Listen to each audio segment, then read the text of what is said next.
Hello, જય માતાજી। કેમ છો તમે બધા? મજામાં? તો સ્વાગત છે તમારું અમારી આજની રસોઈની ચેનલમાં। તો આજે આપણે બનાવવાના છીએ ઢોકળીનું શાક।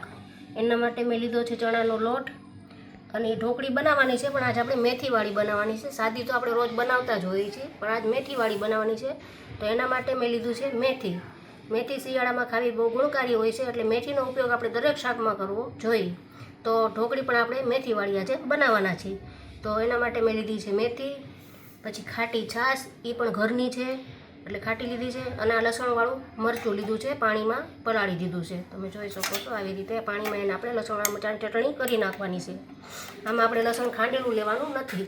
પછી એના માટે મેં લીધી છે આ ડુંગળી, લીલા ધાણા, અને આપણે તાજો લીમડો નથી મળ્યો એટલે આપણે સૂકો લીમડો વાપરશું।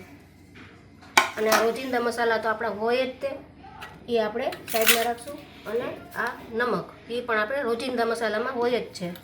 પછી આ છે ખડા મસાલા, એમાં મેં બાદિયા લીધા છે, લવિંગ લીધા છે, 4-5 લવિંગ લીધા છે, જેટલું શાક હોય એ પ્રમાણેના મસાલા લેવાના, અને જીરું લીધું છે। તો ચાલો આગળ તમને બતાવું કે કઈ રીતે બનાવવાનું છે। આપણે ઢોકળીનું પાણી જે બનાવવાનું છે એ પહેલાં જ ઉકળવા મૂકી દીધું હતું। જો ઉકળી ગયું છે પાણી બધું। હવે એમાં આપણે છાશ નાખી દઈશું। હવે છાશને ઘડીક વાર આપણે ઉકળવા દેશું। એમાં આપણે થોડુંક મીઠું નાખી દઈશું, થોડોક અજમો નાખી દઈશું, હળદર, અજમો નાખી દઈશું, થોડોક હળદર નાખી દઈશું, અને થોડુંક મરચું નાખશું। વઘારવામાં મરચું નાખવાનું છે એટલે થોડુંક મરચું આપણે નાખશું। હવે એને ઘડીક વાર આપણે ઉકળવા દેશું। હવે છાશને પાણી ઉકળી ગયું છે, એમાં આપણે જે સમારેલી મેથી છે એ નાખી દેશું।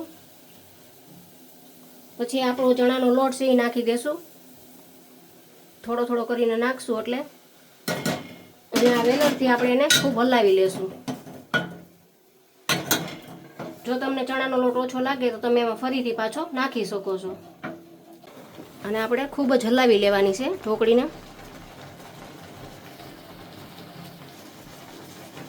હવે આ ખીચું આપણું થઈ ગયું છે તૈયાર। તો હવે એને આપણે, મેં આ થાળીમાં તેલ લગાડીને જ રાખ્યું છે, એમાં આપણે કાઢી લેવાનું છે।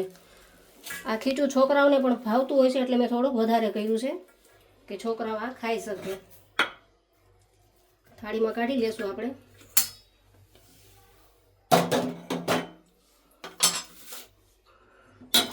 અને એને ગરમ ગરમ જ આપણે પાથરી દેવાનું છે।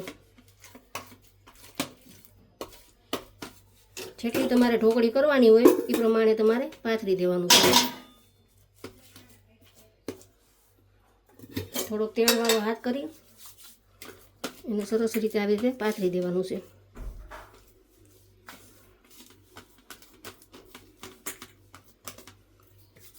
તો ચાલો આપણે ઢોકળી જે થાળીમાં પાથરી લીધી છે, હવે આપણે એના પીસ કરી લેશું, કટકા કરી લેશું।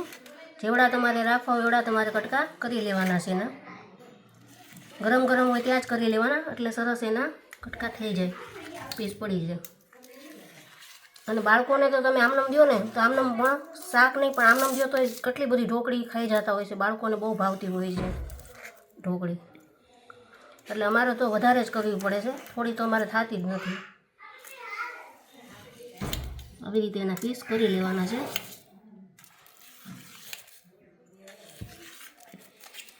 પછી તમે એને આવી રીતે કાઢી લેવાનું છે આપણે। તમે જોઈ શકો છો ઢોકળી આપણી સરસ થઈ ગઈ છે તૈયાર। હજી તમારે જો આનાથી નાના પીસ કરવા હોય તો નાના પણ તમે કરી શકો છો। સરસ આપણી એકદમ ભેગી પણ નહીં થાય, અને એકદમ સરસ પોચી પણ છે, ખાવામાં પણ એકદમ ટેસ્ટી બને છે। આ આપણી ઢોકળી થઈ ગઈ છે તૈયાર। આ આપણે 3 પાવડા તેલ નાખી દીધું છે, લોહી આપણે તપવા મૂકી દીધું હતું। હવે એમાં આપણે રાઈ નાખશું। રાઈ આપણી તરતરી જાય એટલે એમાં આપણે આ સૂકા ખડા મસાલા, લવિંગ, બાદિયા અને જીરું એ નાખી દઈશું।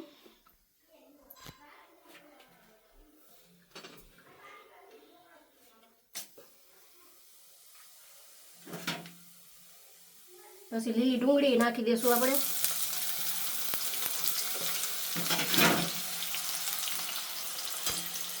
લીલી ડુંગળીને ઘડી સતળવા દઈશું।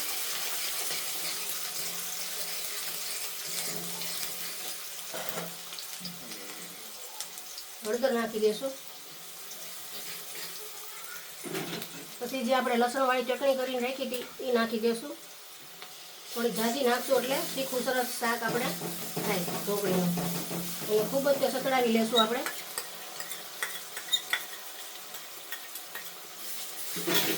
ફાસ્ટ ગેસ રાખીને આપણે એને સાતળવા દેશું.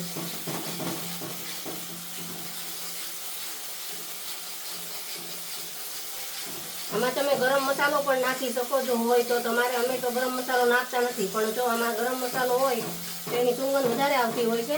પણ અમે ગરમ મસાલો બહુ બધો ઓછો યુઝ કરીએ છીએ, નાખતા નથી બહુ ગરમ મસાલો બધામાં. આપણું તેલ ઉપર આવી ગયું છે, તમે જોઈ શકો છો. હવે આપણે એમાં એની આપણી ઢોકળી નાખી દઈશું.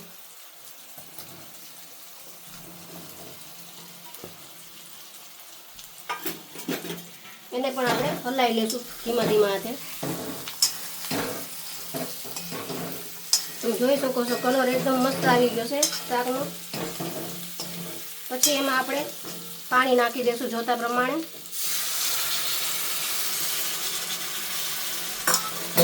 થોડી વાર ઢોકળીના શાકને આપણે ઉકળવા દેવાનું છે.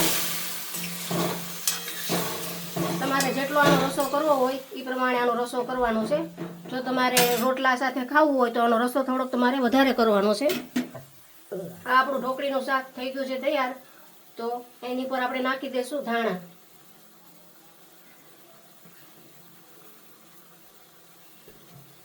તો ચાલો હવે આપણે એને બાઉલમાં સર્વ કરી લેશું. હા તો ચાલો, આ આપણી મેથીવાળી ઢોકળી થઈ ગઈ છે રેડી. એકદમ ટેસ્ટી અને બહુ જ મજેદાર.